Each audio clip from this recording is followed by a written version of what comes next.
চাওয়া, সব সময় নিজেকে ভালো রাখা, এই নিজের ভালো রাখার দায়িত্ব নিতে গিয়ে আমি জীবনের সবথেকে বড় অন্যায়টা করে ফেললাম। কেন? যদি আপনি যখন আনন্দে থাকবেন, আপনি যখন সুখে থাকবেন, সুখে থাকার সময় যদি আপনি বিচলিত না হন, যদি আপনি সুখে থাকার সময় আনন্দিত না হন, তাহলে দেখবেন দুঃখে আপনি কষ্ট পাবেন না। আপনি সুখে যতটা নেচে উঠবেন, দুঃখে আপনাকে অতটাই কাঁদতে হবে। তাই সুখটাকেও জীবনে সমানভাবে গ্রহণ করুন, দুঃখটাকেও জীবনের সমানভাবে গ্রহণ করুন। রঘুনাথ দাস গোস্বামীকে মহাপ্রভু এই কথাটাই বলেছিল, ভালো না খাইবে ভালো না পরিবে, অমানি মান কৃষ্ণ নাম সদা লবে। শোনো রঘুনাথ, তুমি তো জমিদারের ছেলে, তুমি ভালো খাবে না, ভালো পড়বে না, আর যে মান পাওয়ার যোগ্য নয় তাকে তুমি মান দেবে, দেখবে তুমি সুখী হবে, তুমি সুখী হবে। কেন? সবসময় মনে রাখতে হয়, মানুষের জীবনের সুখ আর দুঃখ দুটো পরস্পর ভাইয়ের মতো। সুখ দুঃখ দুটি ভাই, সুখের লাগিয়া করে যে প্রীতি, দুঃখ যায় তার ঠাঁই। আপনি যত সুখের পিছনে ছুটে যাবেন, দুঃখ তত বেশি আপনাকে তাড়া করে বেড়াবে। তাই সবসময় সুখের পিছনে ছুটে না গিয়ে মাঝে মাঝে দুঃখকে বরণ করে নিতে শিখুন। যদি দুঃখকে বরণ করে নিতে শেখেন, তাহলে দেখবেন আপনি সুখ পেলেও বিচলিত হচ্ছেন না। আর যদি বিচলিত না হন, তাহলে আপনাকে দুঃখ দেওয়ার ক্ষমতা এই জগতে কারণ নেই। কেন? আমরা প্রত্যেকে মনুষ্য জীব, আমাদের জীবনের লক্ষ্য শুধু চারটে জায়গায় সীমাবদ্ধ: আহার, নিদ্রা, ভয়, মৈথুন। এই চারটে। এই যে মায়েরা বসে আছেন না, বা দাঁড়িয়ে আছেন, মনে রাখবেন, যে পাড়ার বউ সব থেকে দেখতে সুন্দরী সে আদর্শ গৃহবধূ নয়। যে মেয়েটা সব থেকে বেশি শিক্ষিত হয়ে আপনাদের পাড়ায় কারো বাড়িতে বৌমা হয়ে এসেছে সে আদর্শ বৌমা নয়।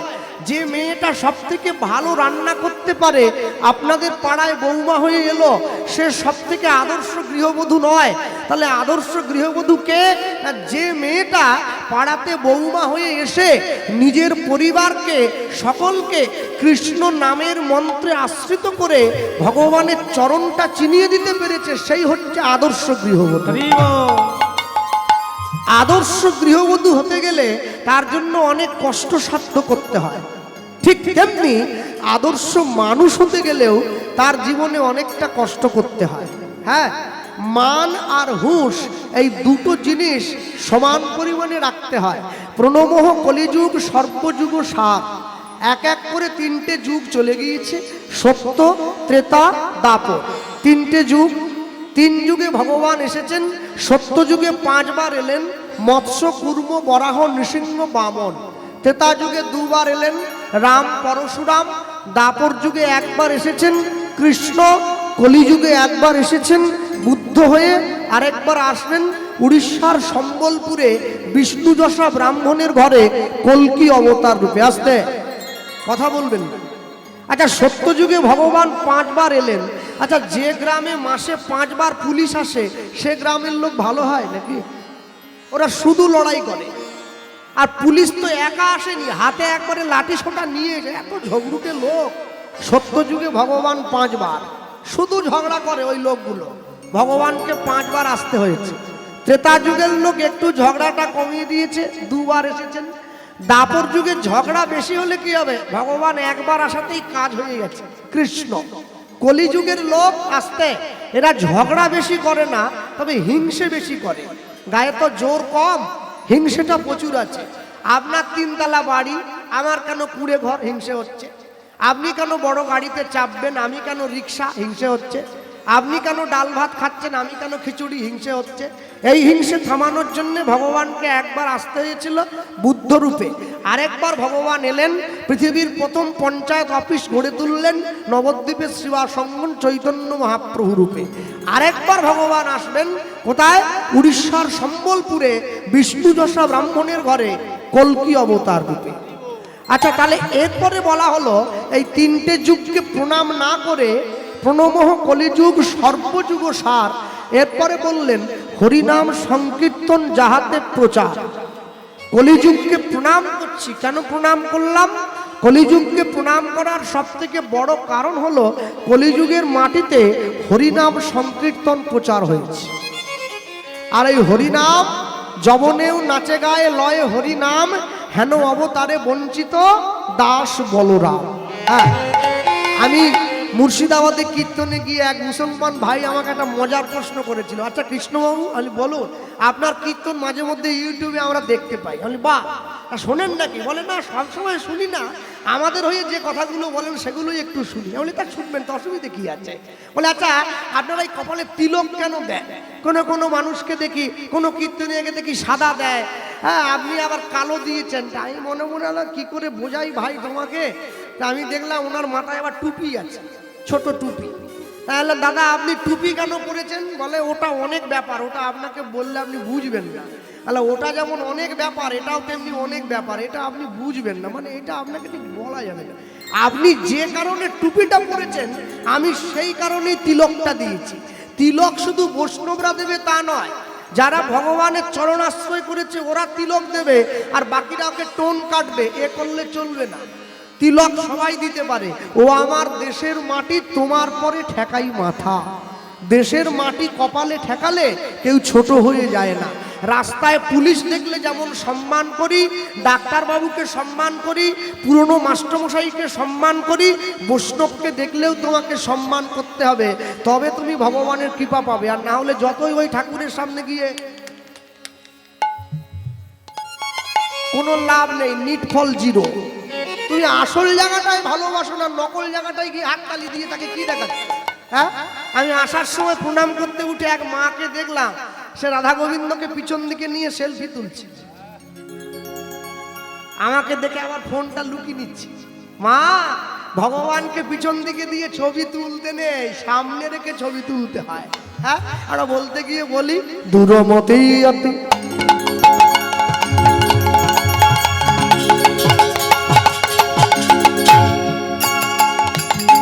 দূরমতি অতি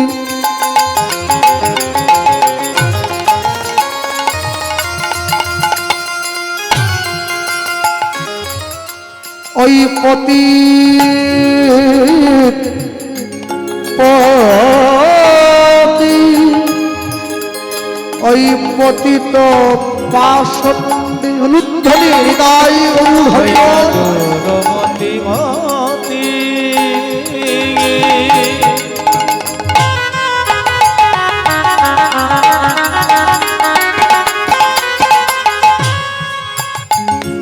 অগপতিত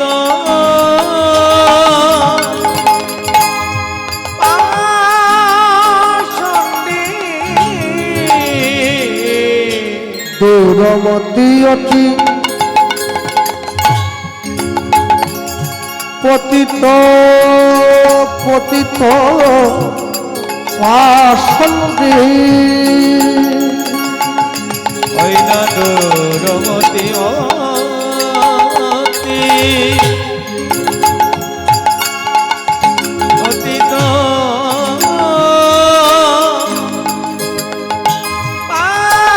পাশন্ডি নানা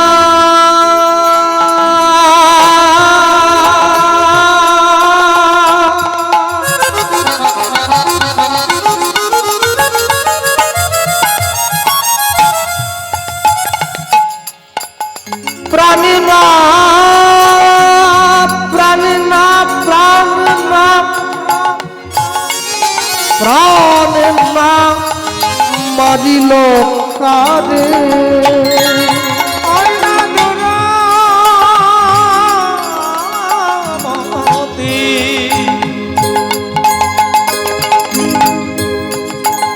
পতিত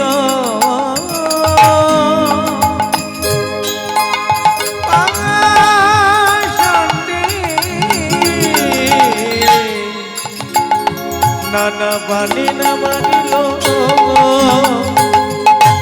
প্রাণে না মারিল প্রাণে না মানিল হরি নাম দিয়া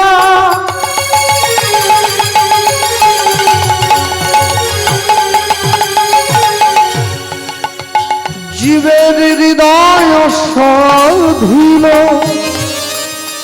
যাচি গিয়া সবার ঘরে ঘরে আগো হরি নাম দিয়া হরি নাম দিয়া জীবের হৃদয় দিল জাতি গিয়া জীবের ঘরে ঘরে হরি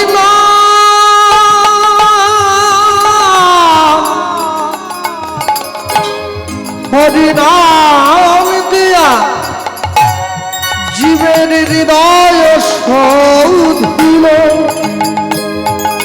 যাচি দিয়া সবার ঘরে ঘরে হরি নাম দিয়া হরি নাম দিয়া জীবের হৃদয় দিল জাতি গিয়া জীবের ঘরে ঘরে বলি যেচে সেধে হরি নাম দিল ভালো ভালো ভালো জনগণ জনগণ হরি নাম দিল বলি যেচে সেধে হরি নাম দিল সে দে হরি নাম দিল ও যে ব্রাহ্মণ চন্ডাল